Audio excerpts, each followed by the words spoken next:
So you have probably seen the news by now. Just a month ago, Facebook announced that they are changing their company's name to Meta because they are planning on building something called metaverse.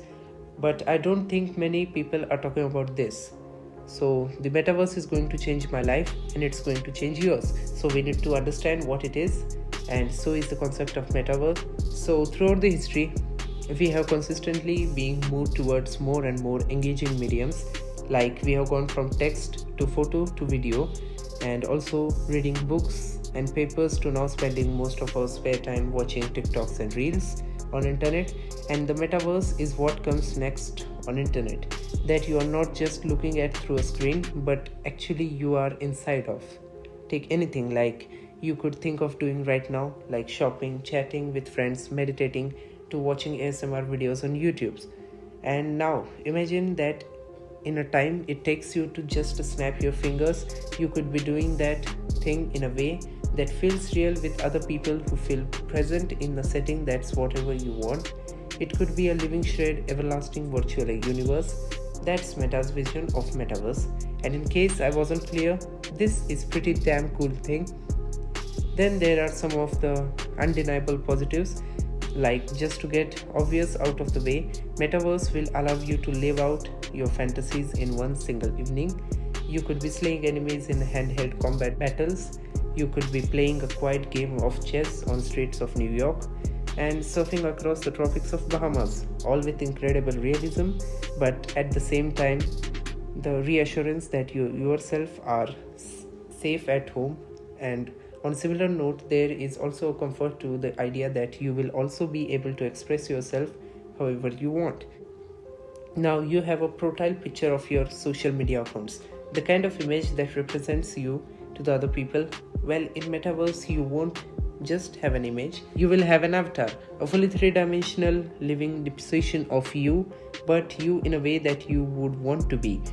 And to be very clear, longer terms, your avatar is not going to look like those cartoon people. And on the subject of cartoons though, you know I have been always dreamed about the idea of teleportation, because I'm always trying to be like efficient as possible with my time.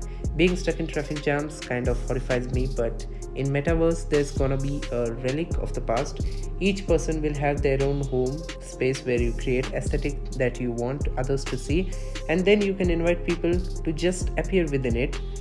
Teleportation will be equivalent to just clicking a link in your browser and practically instant.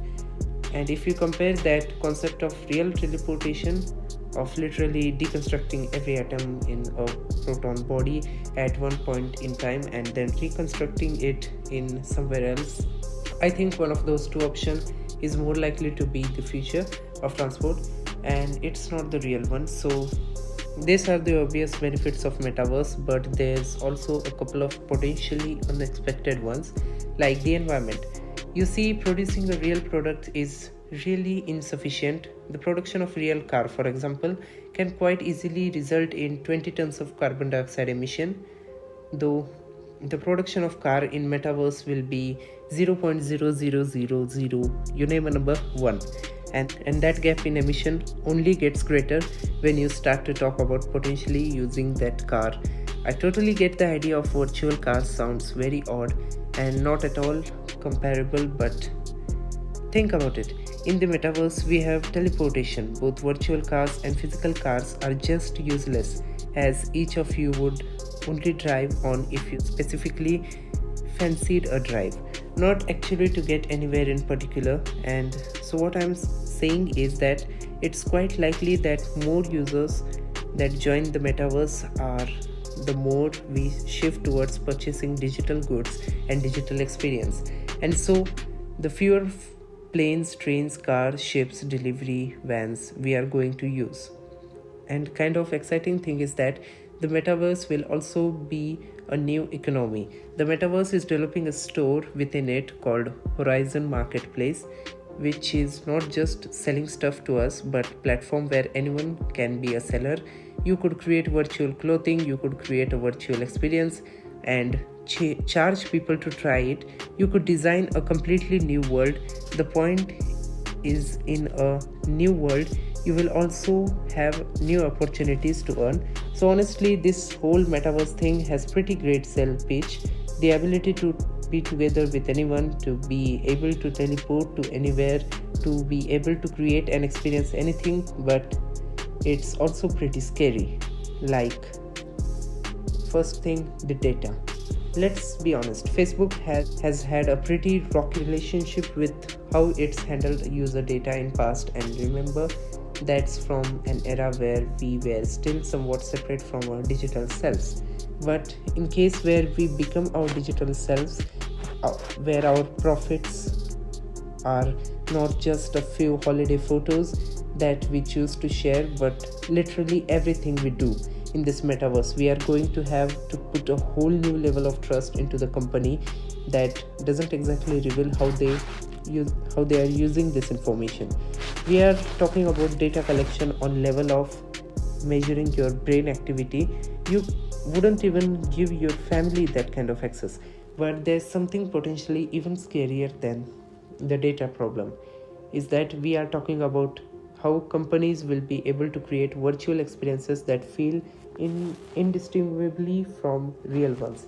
Right. I mean, on one hand, that is miracle, but isn't it also a little bit alarming? We are already being shown only the content we agree with and the content that we want to see. But if you take the concept into the realm of metaverse, we could completely lose touch with what's actually real. The power to curate not just your newsfeed but your entire world now means that if you hate seeing homeless people, well, your metaverse pretend that they don't exist. If you didn't think COVID was real, in your version of metaverse it wouldn't be. If you only loved one tech brand and hated the rest, in your metaverse that's all you would need to see. It's actually what the person behind that avatar is saying, or it's just what Meta wants you to hear, because it will keep you on the platform for the longest. Well, let's say one of your friends' account got hacked, you could be sitting in the same room as a cyber criminal and you wouldn't even know. We would eventually be surrendering control of our entire sense of reality to other parties whose incentives are nothing to do with our best interest. Just making sure that I guess you are seeing as many adverts as possible. Okay, so these are all concerns, but most fundamental fears about the metaverse, it's that we talk about all the cool things it will enable for our avatars, that they will be able to do things what they want to look, how they want to experience anything, but it all leaves a big question about what happens to us at the end of the day.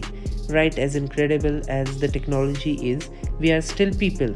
We still need to eat healthy, we need to drink lots of water, we need to work out, meet a partner, have a family, and I'm not convinced that the metaverse is going to help us continue to do that. I think the metaverse is effectively the next generation of social media, with all the positives and the negatives of those platforms taken to the absolute extreme. You will experience the highs of immersive shared experience like never before, but also harassment in a way that feels far closer and more uncomfortable, misinformation that's more convincing, and activists that are more addictive. It's been pitched to something that will be sit alongside our real lives to complement them, and in a world where something of this power exists, you won't be able to just pop your headset and carry on with your day as normal. The metaverse will feel no more optical than the internet does now. Okay, so last thing I'm gonna say about this metaverse is the metaverse is not just a Facebook thing, it's a universe that's all of this. Big tech companies together are slowly but securely pouring tens and billions of dollars to make this part in it officially. So that's it for the video. Hope you guys liked it. So my name is Sanket, this is Creative Innovative, and I will see you guys in the next one.